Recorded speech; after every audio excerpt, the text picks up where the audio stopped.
Hello and welcome to today's video. Today we are going to start our treatment of curves and integrals along curves. So obviously the first thing that we want to know is what is a curve and what can we do with it. And that is the introduction of 15.3, curves and integration along curves.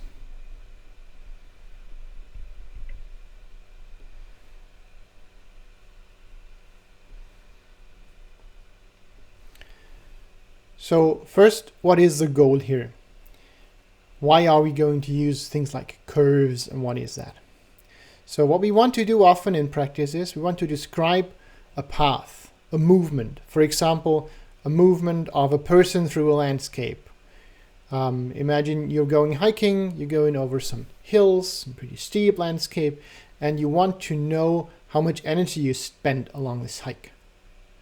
Then basically what you have to evaluate is an integral along this actual path that you take and an integral along this curve. So you need to have a means of describing that path. Another example would be airplanes moving along the Earth. Now those usually don't move through empty space, but there's atmosphere, there's winds that influences their movement.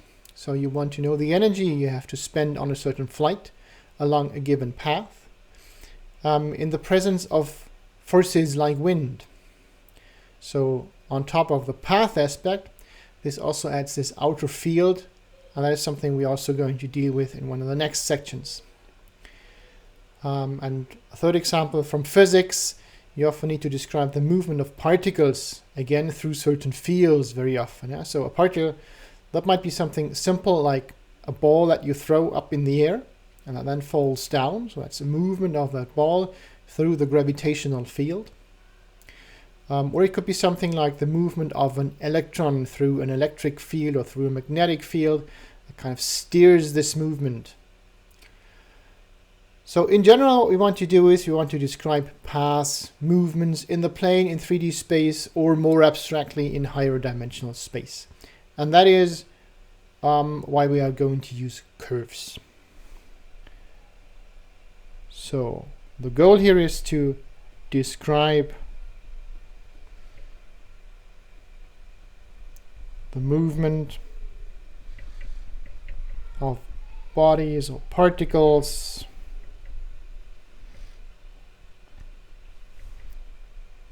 in the plane,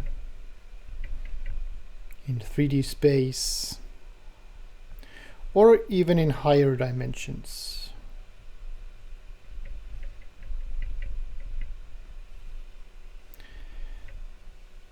So movements like this, for example,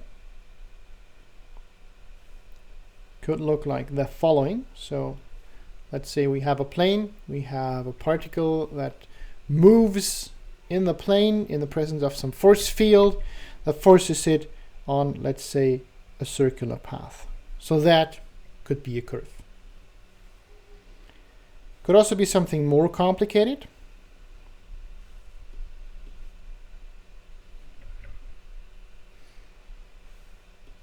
For example, let's say the radius of a movement is changing while the particle rotates around the origin.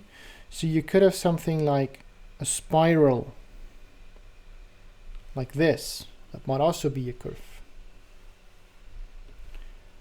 Of course, we also want curves that may not be that smooth. For example, we might want to take into account that we can take turns in certain directions. So when you do a hike, sometimes you have to take a steep turn. And one possible example of such a curve would be this here. So that's also a curve. It's not as smooth, it has corners, but the parts between those corners are still smooth. And of course, there's also curves in 3D space. Just one possible example of that would be a curve that looks like this. Yeah, so that spirals around the x3 axis and upwards. Now what we need first, as always in mathematics, is a definition. We want to know which objects we are actually talking about. So let's define what we mean by a curve.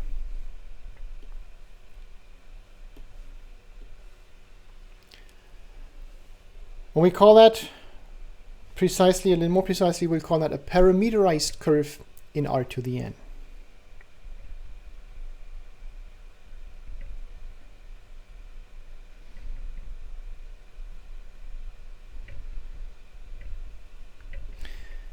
And that is simply a function that maps some interval into this R to the n space. On this interval, we think of that as time. So we move through R to n space along a time scale. And we want that function to have certain properties. We want it to be continuous because we don't want our curves to suddenly jump. And we also want it to be at least piecewise continuously differentiable. Like we want to have a smooth curve, or at least one that can be separated into smooth parts. Okay, so a parameterized curve in Rn is a continuous and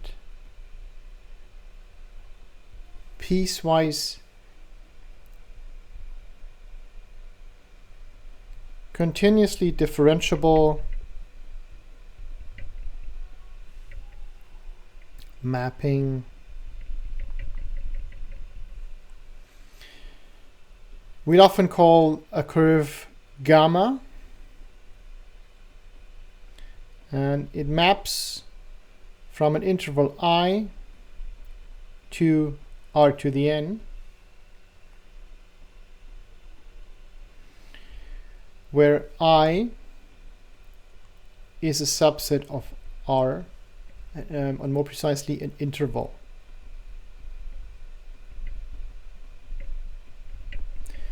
And we usually think of that interval as time, or the time scale.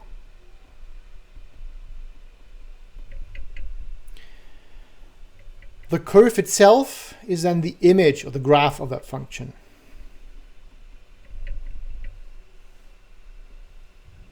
So the image or graph, or for curves, one often says trace.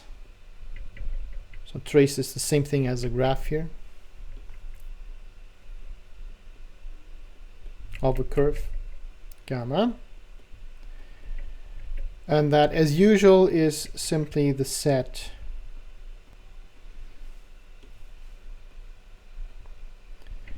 graph of gamma is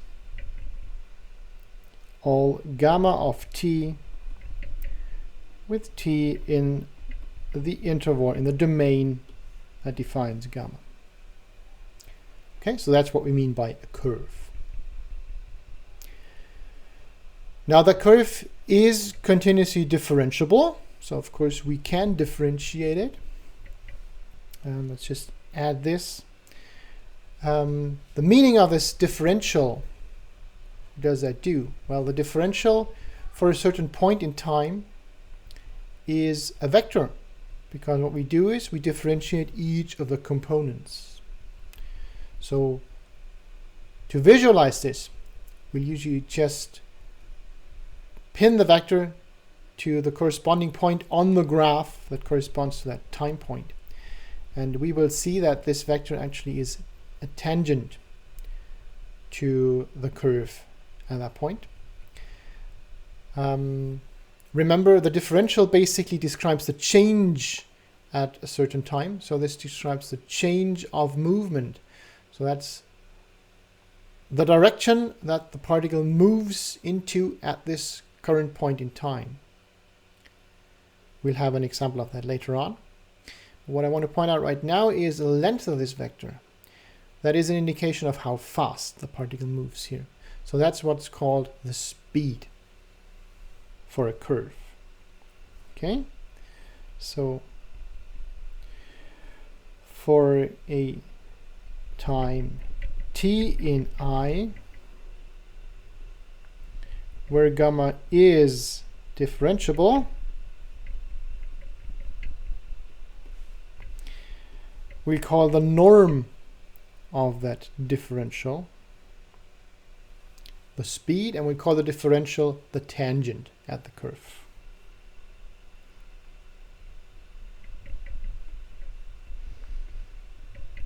The differential gamma prime of t is called tangent vector of gamma at t, and the norm of that differential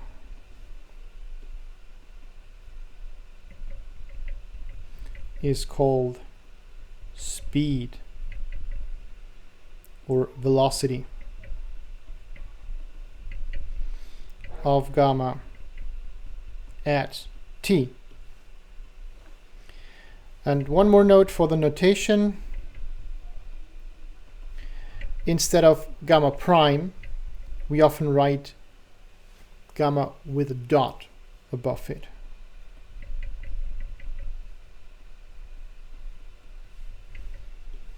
So, like this.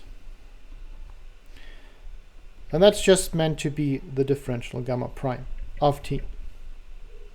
That's a notation that is fairly common in physics and in engineering. So we'll sometimes use that as well in connection with curves. It means the same thing as gamma prime. Okay, let's see a few examples of curves before we dive deeper into the theory and integration along curves. So some examples of curves here. We'll start with a very simple example. Let's say we have a mapping gamma that maps the interval 0, 1 to the plane, and that is simply defined as gamma of t equals t and t. What does that do?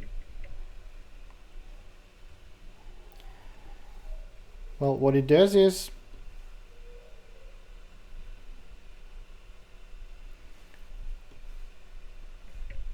for each point in time between 0 and 1, it maps to the point tt, so that is a point that lies here on that line here, and we'll start at 0, 0, and we'll stop at 1, 1. So that's the first point on this curve, 1, 1 is the last point on this curve, and we just move continuously along that line. So that is this curve gamma here.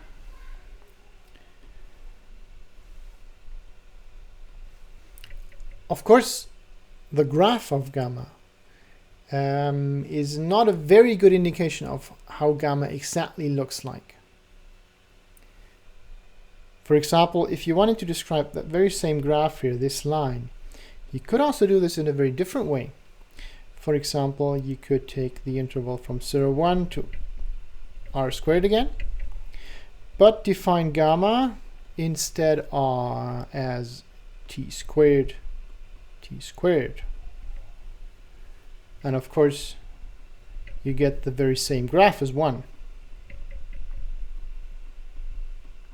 What would be different though is the differentials of that curve. So the vectors and speed would be different at every point.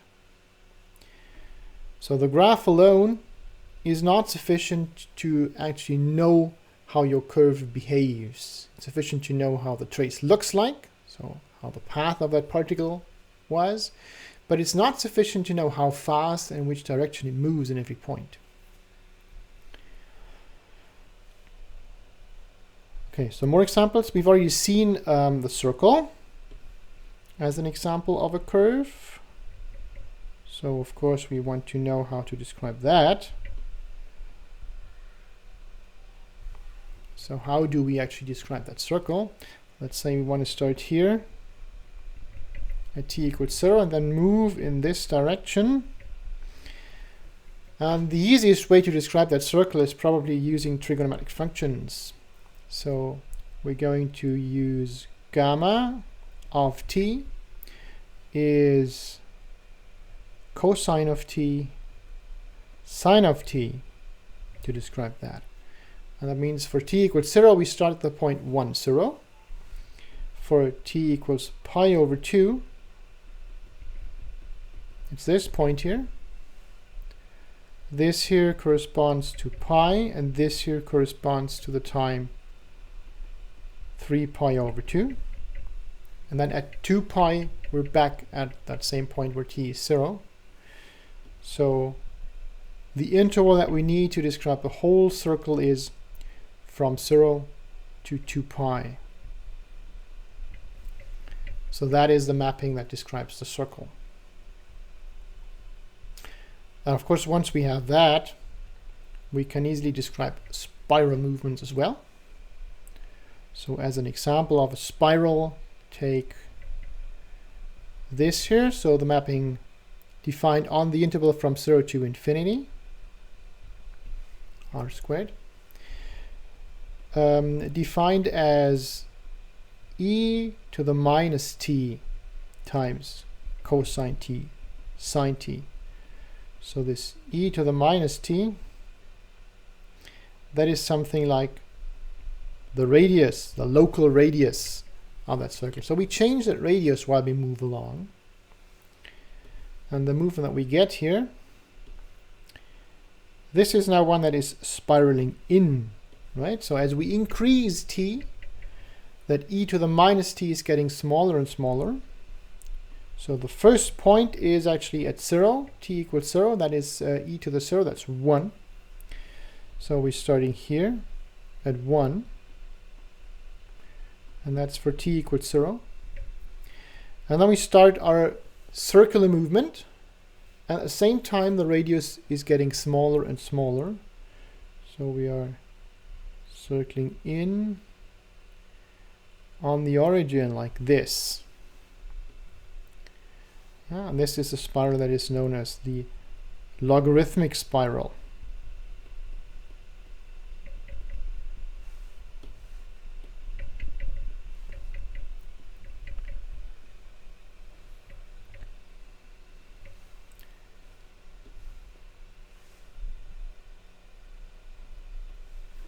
One more example in the plane. So consider any continuously differentiable function, then we can of course also represent the graph of that function as a curve. So we consider a C1 function f defined on some interval alpha beta to r. Then we can define a curve gamma f that is also defined on this interval alpha beta, maps to r squared. And we define gamma f of t simply as a point t and f of t. So that is a point on the graph of the function f. And that means this whole curve exactly represents the graph of f.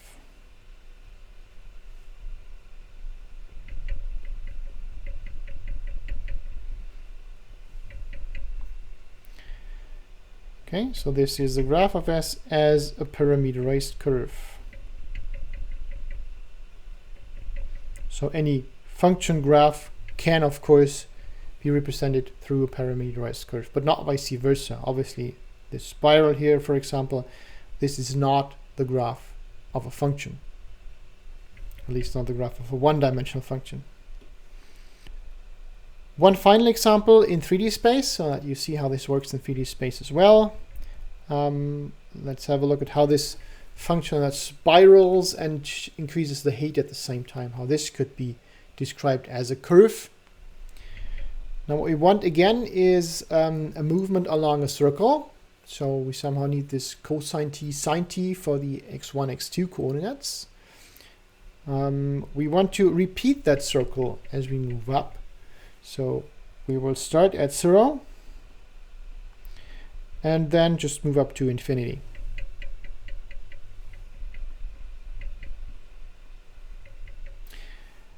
And what we want here is gamma t.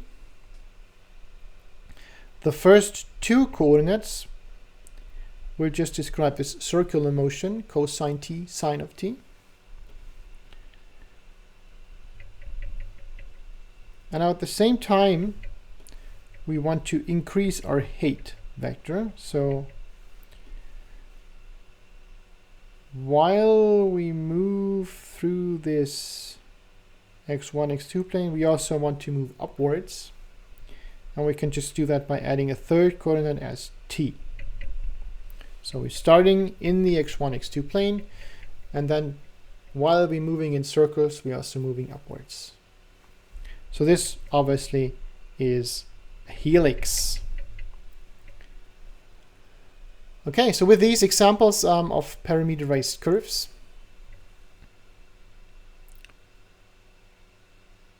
I think that's enough for the introduction. Next we'll see how we can integrate along curves. One final example here to show you how the derivatives can be interpreted. Let's again take our circle,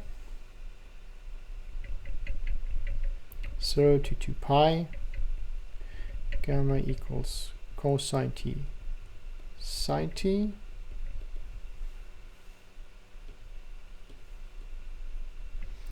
That's about minute 25, 22. Gamma of t equals cosine t sine t. You remember that the graph of this is simply a circle, like this. Here's t equals 0. Now what does the derivative look like? Let's have a look at the derivative of that. Now the derivative of the cosine is minus the sine of t. The derivative of the sine is the cosine of t. So if you draw these vectors here and pin them to the point in time on the curve where they occur, then at the point t equals 0, we have a derivative, comma point of 0, that is 0, 1. So this vector here, that is gamma prime of 0. So what this vector does, it points upwards here. So that means the motion of the particle at this point in time is straight upwards. If you look at the derivative here, you will get a vector that points in this direction here, and this direction here. So that is showing you the movement of the particle at that very point here. And that means, of course, in between those points here, we can also evaluate the derivative that would yield a tangent to that curve like this one here. Okay, and the speed in this case, that would be the norm of gamma prime of t. Well, here that is simply sine squared of t plus cosine squared of t, and then taken the square root, and that is 1. So this movement has constant speed, and that means the length of those vectors doesn't change. It's always vectors of length of 1.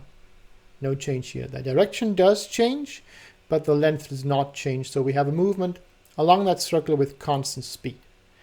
Of course, that is not true anymore if we, for example, look at this logarithmic spiral that does not have a movement with constant speed.